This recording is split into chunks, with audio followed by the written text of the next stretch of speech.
Thank you for inviting me to this workshop and to give me the opportunity to present some of my research and thoughts on this. I'm going to talk about trends and risk factors of loneliness in older adults, and I'm going to start with the trends. The research I've done on trends is based on SWEOLD, which is the Swedish panel study of living conditions of the oldest old. It's based on the Swedish Level of Living survey, which started already in 1968, and that has a random sample of persons living in Sweden aged 18 to 75. And as people drop out of the Level of Living survey, they sort of drop into SWEOLD. So SWEOLD started in 1992 and includes a sample which is aged roughly 76 years and older. It varies a little bit across waves. We have 5 completed data collection waves, and we have 1 ongoing at the moment. So what we did was to look at those first 5 waves of data collection, and we looked at people aged 77 years and older, and we had a single question: are you ever bothered by feelings of loneliness? And here I've dichotomized the answers to make it easy to see, and as you can see, it's between 11 and 15% across the waves that said often and nearly always bothered by feelings of loneliness. So it's a very stable trend. There's no significant changes at all. Of course, this stability is at group level. So to link back to the question that was given to Oliver, when we followed the same people over time, so use this data set instead of a repeated cross-section, we used it as a longitudinal data, we can see that there is a lot of stability. 80% said rarely or almost never bothered by feelings of loneliness at both occasions. But there are also people who go from not lonely to being lonely, and also the other way around. There are people who are lonely at the first measurement point and not lonely, or very rarely or almost never lonely at the second time. So there is some dynamics in this, and of course people can have gone in and out of loneliness many times in between these 2 waves. So having this stability in mind, of course now we have had this pandemic, and that may have changed things completely. I did a review about a year ago, and what I found was that there was quite a lot of studies already published around loneliness during the pandemic, but usually the broad picture was that it was convenience samples. They were quite often done online and quite often included the entire population without any sub-analysis or separate analysis for older adults. There are exceptions with really good studies as well. But I think the problem with using convenience samples and conducting studies online is that even those older adults who do participate are not going to be representative for the whole group. It's not going to be the most frail. It's not going to be people with cognitive impairment. It's going to be people who are active and using internet. There were also surprisingly a lot of studies who had a cross-sectional design of very short follow-ups. Of course, this hopefully is changing as time goes on.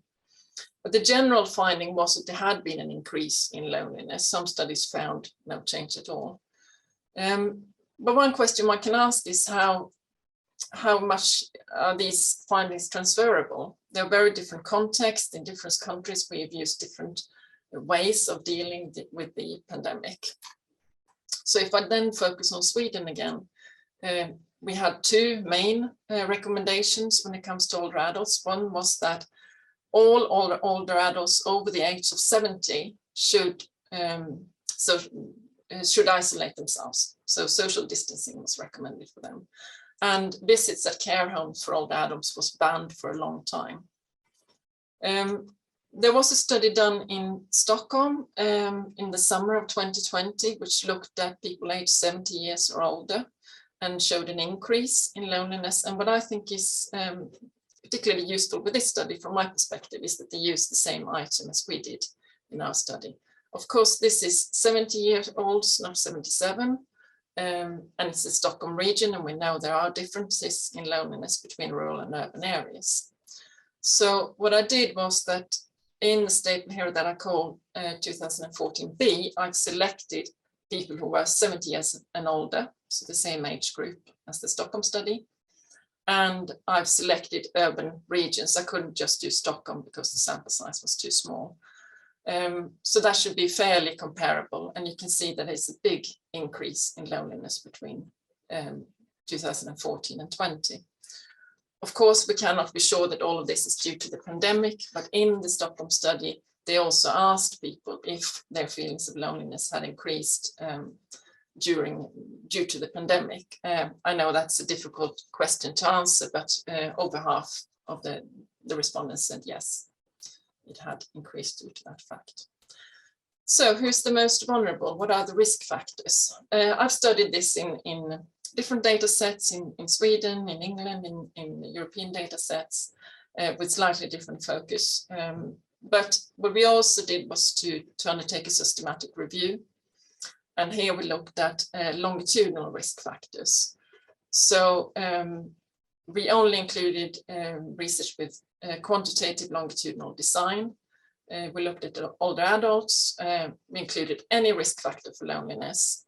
And we limited it to high-income countries. Interestingly, we didn't exclude any study based on that last criteria. They were all done in high-income countries.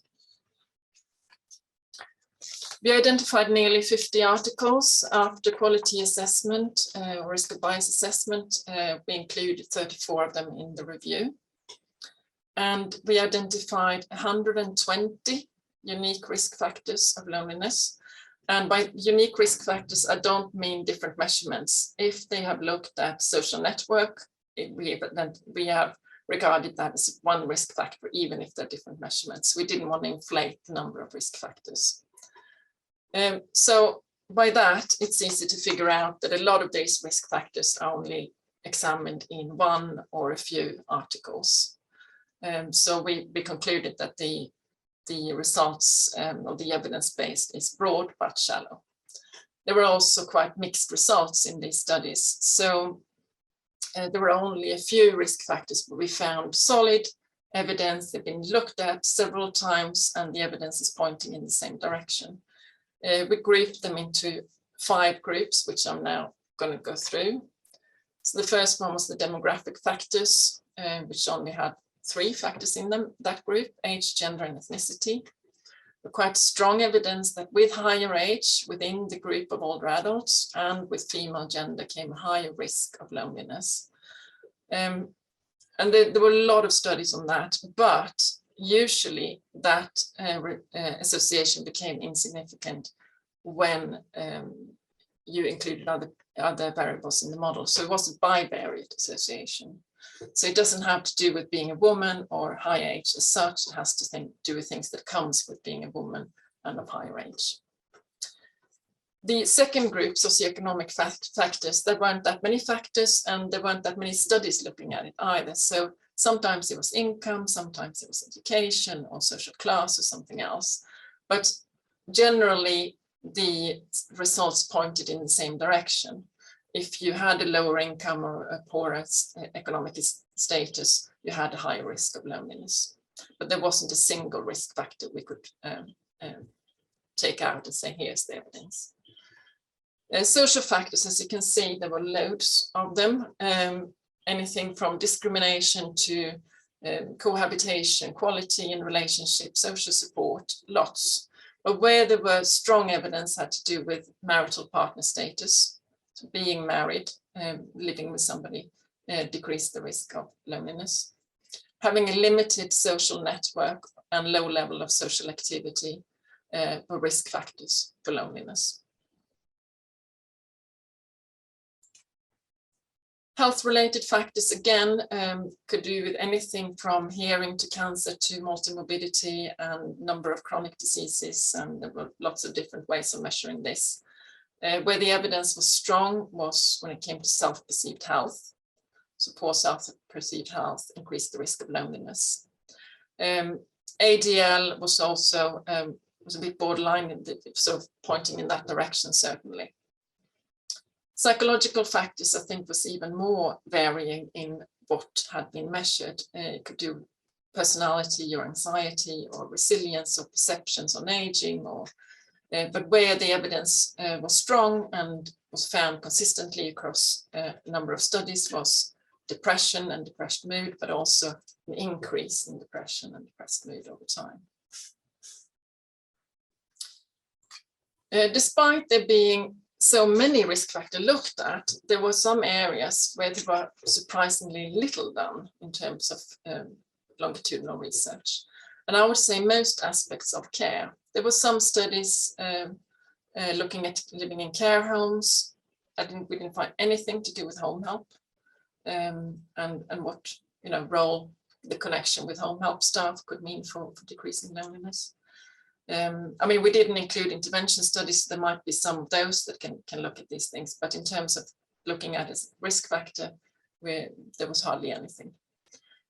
Surprisingly little was done when it came to social contacts with children, but also informal care, and relatively little when it came to quality in relations. So I'm glad to hear that there is some research starting up with that. We're also planning some research now on quality in social relations, which we got funding for. I didn't mention, but most of the studies were either done nationally, regionally, or locally. We only identified one international study, and that was only comparing 2 countries. So that also means that not only is there not much in terms of cross-country comparisons, but also nothing on macro level factors such as the welfare state system or something like that. There were also relatively little when it came to meso-level factors like do you live in an urban or rural residency, or the role of neighborhood or accessibility, physical environment, those kind of things. And that's another thing we're going to pick up in this new project and look at further. And which was slightly touched upon in relation to Oliver's presentation, life course factors. There's a big need to do more around that as well, because we haven't found hardly anything like that. In terms of future directions, I think it's important to keep on looking at trends in loneliness, both during the pandemic, but also what's happening now. Are we going to recover back to the level we were before? Are different countries taking different paths here, or are we not going to recover? What's going to happen? I think it's really important to follow that. In terms of risk factors, I would say that we need to keep on looking at individual risk factors. For some of them, we have strong evidence, but there are others that there's only one study here or there. For example, I think that we need to do more around inequality. We need to do more around informal care, both giving and receiving informal care. But I think also that we need to look at combinations of risk factors. And for example, you could look at social exclusion and being excluded different domains in life. Does that increase the risk more than if you have just 1 or 2 risk factors? But also the contexts of aging, both in terms of neighborhood, but also care contexts and international comparisons. And finally, I think we need to do more around theory. I'm aware of Oliver's and Clement's work around that, which I think is very, very useful. And I think we all have to be better at doing research in relation to theory and also conceptualization of loneliness and the measurement of loneliness. Both so it's more sensitive measures of the quantity of different dimensions, but also the deficiency when it comes to quality in social relations. So that's some of the directions where I think future research should go. And that relates to what I've been talking to now. Of course, we need more research on interventions and things like that as well, but I'll stop there.